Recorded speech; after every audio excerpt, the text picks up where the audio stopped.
Hi, how's everybody doing? It's Paul from Magpie 24/7 back again with another view from the van. It's Friday, it's Friday evening as I'm recording this. I've just had a chance to listen to Eddie Howe's press conference ahead of this weekend's Eddie Howe derby. It's Bournemouth against Newcastle United, of course, this weekend, and we're looking to get the 3 points and to get a bit of positive momentum going again after certainly I think a frustrating draw last time out. It's been a fantastic season. While we're sitting here in February, we've only got the one defeat. We cannot grumble with some of the tripe that we've had to sort of sit through and put up with over the years, with Bruce Ball and all that things. You will never find a Newcastle United fan complaining, but certainly it's been a little bit frustrating recently. So, a perfect opportunity to head down to the south coast to get the points in the bag and to bring them back home. Our last away game actually before we head to Wembley. And talking about Wembley, I hope that everybody who's been through this process, whether it be period 1, 2, 3, 4, however much it sort of stretches on, 5, 6, 7, that you got the tickets that you wanted. I know it wasn't straightforward. I think it was a bit of a frustrating process for us all.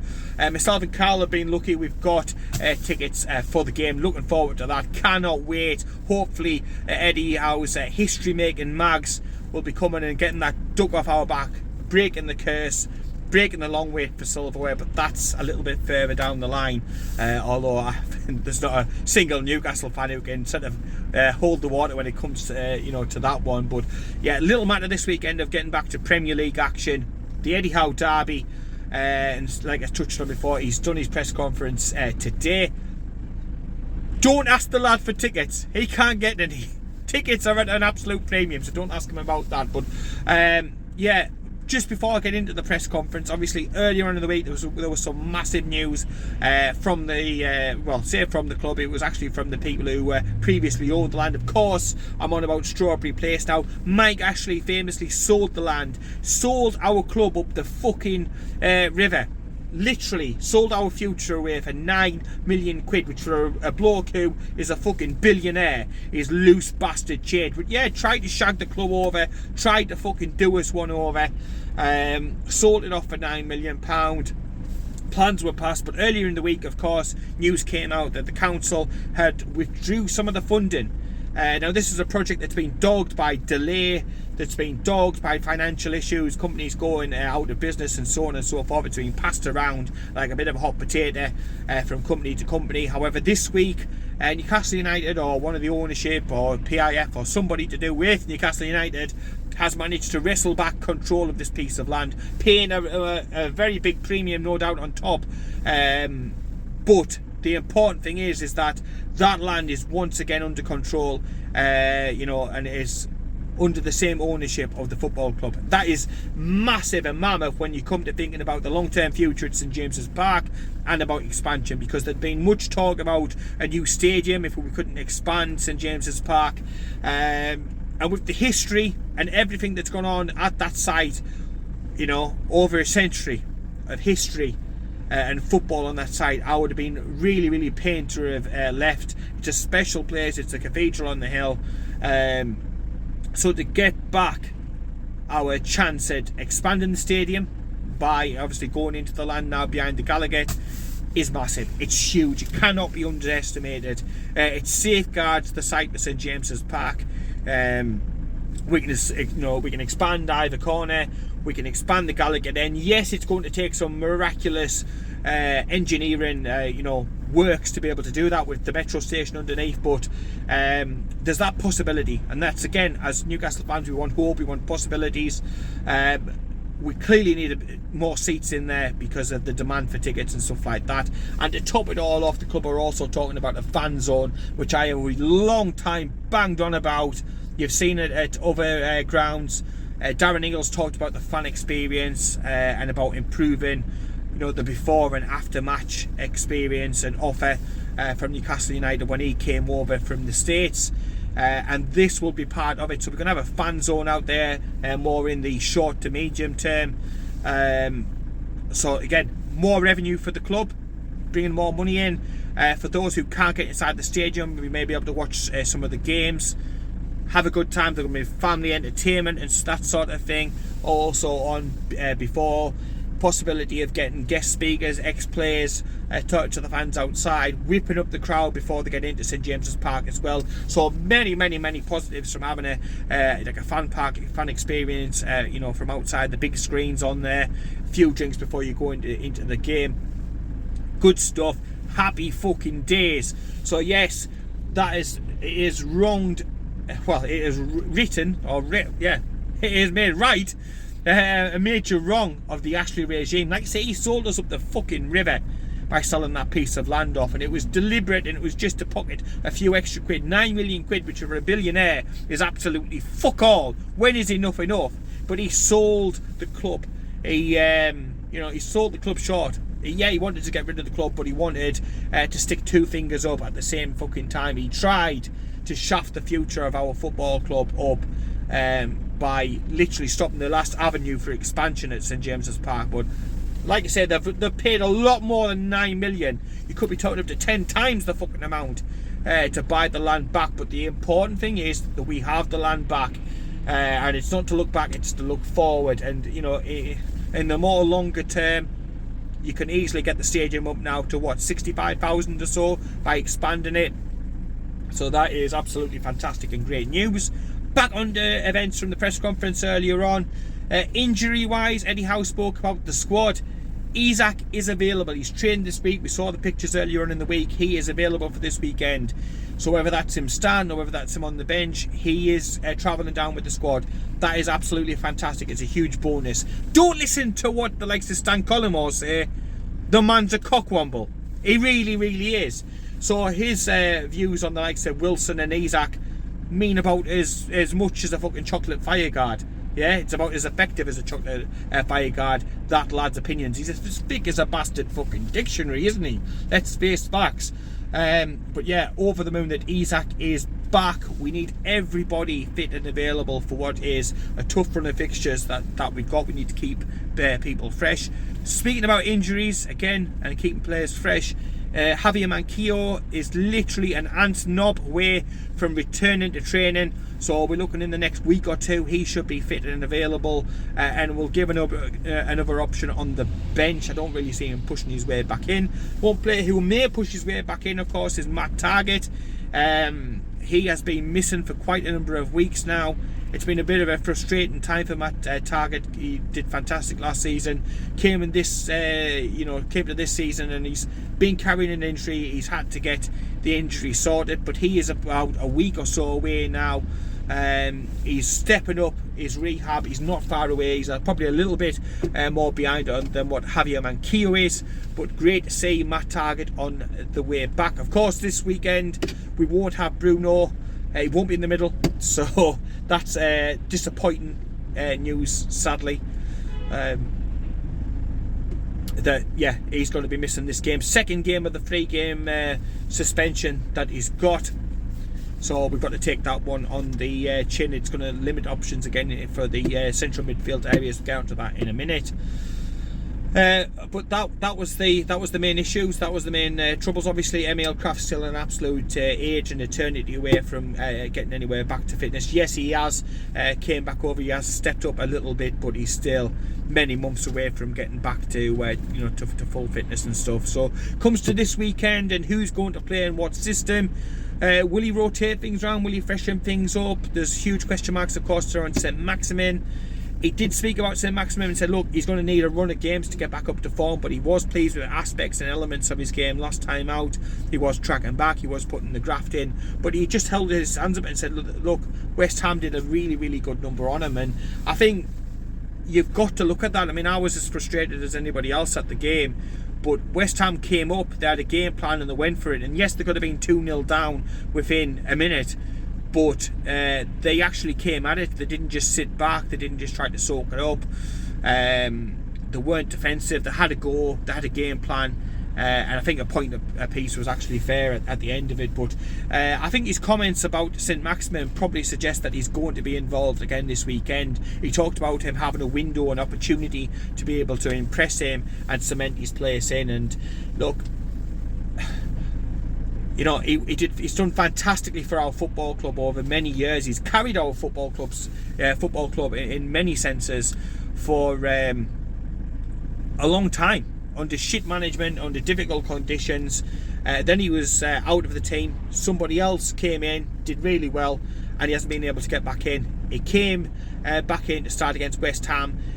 And I see what Eddie Howe was saying. There was positives, there was pluses, there was minuses to the performance, and it's up to him now, if he's given the opportunity, to again improve on what he offered last week, and to again show Eddie Howe what he can do in this system, because there's no doubt he's an amazing talented football player. He's a match winner, he's a difference maker, but it's about him fitting into the Eddie Howe system.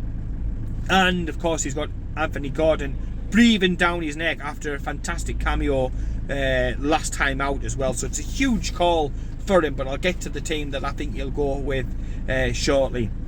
But yeah, he spent some time speaking about him, so you know, it's going to be difficult. It's a massive call, and there's going to be people upset probably whichever way that he goes, that people will be upset. Yes, so team news. What we're going to go with at the weekend. Eddie Howe isn't going to tamper, is he, too much with the back line. Nick Pope will be looking to get back to clean sheets, so he'll be in goal. At the right hand side, Kieran Trippier, captain. He has been carrying a knock, but I cannot see any which way how he isn't involved for this weekend's game. So Kieran Trippier. Fabian Schär, another one who's been carrying a bit of a knock, but he's had a knock all season, so I'd imagine he would be okay for this game. Beside him, the impressive Sven Botman, been fantastic for us all campaign since coming in and cementing his place. And then of course Dan Burn, the defence, absolutely the best in the Premier League.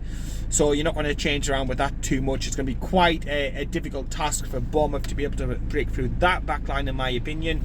The central of midfield, Sean Longstaff, again, fantastic recently, really stepped it up. So Sean Longstaff either side with Joe Willock and Joe Linton. Obviously Eddie Howe touched upon Joe Linton earlier in the week, had his baby, sort of gender reveal, isn't it, party that seems to be the rage these days. Absolutely fantastic from what I've seen. Congratulations to Joe Linton and to his missus as well. He'll get a game at the weekend, there's no doubt about it. He has to walk a little bit of a tightrope. He gets another, I think it's 2 bookings, and he'll have another 2-match ban for accumulation of yellow cards, so need to be a little bit careful, Joe Linton, going into this weekend's game. On one side, I can't see Miguel Almiron being dropped. The work rate, you know, again, he's gone a little bit dry in front of goal again. He seems to go through these spells, but for his work rate, he's tracking back, for his willingness to work into the Eddie Howe system, and that's the absolute kicker for me. He is willing to put the graft in.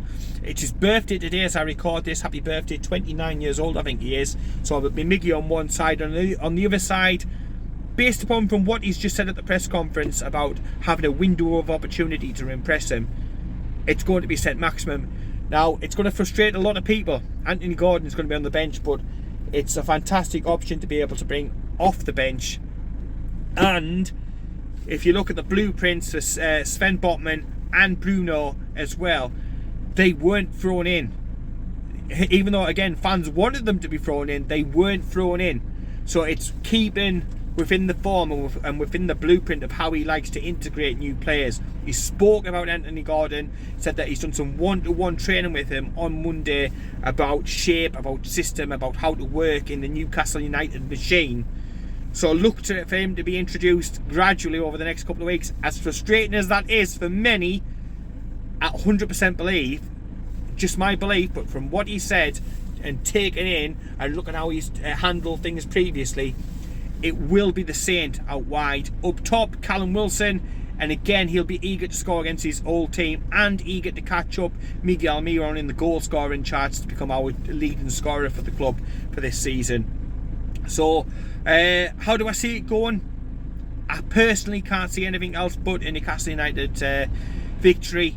He's talked, Eddie Howe, in his press conference about tweaking things and about being happy with most things but needing to produce a little bit more with regards to shots. We're not getting enough shots off. We're not working the opposition keeper enough at the moment. That's a slight nitpick that he's had with them, but he's worked with them. That's been the focus of training this week, so I'm looking to see the results of that come to fruition at the weekend. And I think if we hit anywhere near our top form, which I've always stressed we need to be able to do well in the Premier League, I think we'll have too much for Bournemouth. I think we will beat them down there. Alan Saint-Maximin had one of his best games down there, if you remember. He absolutely tore them one. So again, Saint-Maximin, huge opportunity for him, huge opportunity for Newcastle United. You've got players with points to prove, likes of Wilson. Isak, again, probably back on the bench, breathing down the neck, chomping at the bit to get in and get involved. He will come on as a substitute, as will Anthony Gordon, no doubt about it. But yeah, players desperate to get in the team, players desperate to impress, players desperate to stay in the team, like Saint-Maximin. Pardon me. So, all over the pitch, all over the place, points to prove, places up for grabs. With regards to, yeah, like I say, it's up to them. It's up to them when they get the opportunity. If they are desperate to force their way into that cup final lineup, and who doesn't? Who doesn't? Surely every single person, every single one of the squad will be desperate to get in. Competition is fierce, so they'll want to put the performance in, and we need the 3 points. We've got some tricky games coming up against the likes of Liverpool, which they've got players coming back, so it will not be a walk in the park. We've got Manchester City as well coming up very, very shortly, sandwiched around the cup final. So competition has got to be fierce for all these places. They've got players coming back, like I touched on before, with Javier Manquillo, Matt Targett coming back, and of course not too long until we get Bruno back in the middle as well, and that'll be massive, massive for us. The bench hopefully will look a little bit stronger as well soon, and certainly for this weekend you're going to have the likes of Gordon on it, Isak on it. So if the game isn't going great, or we need to freshen things up, or we need that injection of energy, we are going to have that option, no doubt about it. So let me know what you think about everything from the video today. The news about Strawberry Place, I think it's absolutely fantastic. It is huge, safeguarding where we are, our home. We are going to be staying there. That is absolutely massive. We can expand it. We can get more bums on seats. More people can see Newcastle United. Means more happy supporters, more revenue generated for the club, thinking about FFP and all that sort of thing, and a fan zone as well. Let me know about all of that. The team news. What do you think Eddie Howe will go with? Are you sort of siding more with what I've just said with regards to the Saint and Callum Wilson up top? Would you change things if you were him? Do you think it's time Anthony Gordon actually was just thrown in and given a start? Obviously he's not going to be available, is he, for the cup game and the final and stuff. Any more changes as well that you would make in there? I saw 1 or 2 even suggest about maybe playing a Matt Ritchie or somebody in the middle three to be able just to freshen things up and rotate things in there. Given as well that we've heard a little bit, a few rumours, a few murmurings. I think Joe Willock's been carrying a knock as well recently, so it's risky business just playing the same players in the same position week in, week out with such a small number of players in that middle area. I think it's been that small. I think he's called up a couple of academy players, like I think it's Lewis Miley, is it, that he's called up recently to take part in training and stuff. So we've not got great numbers in the middle, so perhaps could he throw another surprise inclusion in there and just try to keep things fresh as well. Let me know what you think about all those down below, and in the meantime we'll be back with the first thoughts. Kyle will be back first thoughts after the game at tea time. It's another one that's on the TV. We're always on the TV at the moment, it seems. Yes, safe travels down to all the Newcastle United fans travelling down there. Not the easiest of places to get to, not the greatest stadium as well to go to and experience and stuff like that, but of course it's another sellout away end for us. We edge closer. Fingers crossed everybody got the tickets that they wanted. And in the meantime, please subscribe to Magpie 24/7. Follow us across Facebook as well, Instagram, Twitter, TikTok, everywhere that we are, including YouTube, of course. And in the meantime, take care, keep it tuned. It's getting a little bit dark and I need to finish off. So, yeah, take care, and I'll speak to you later.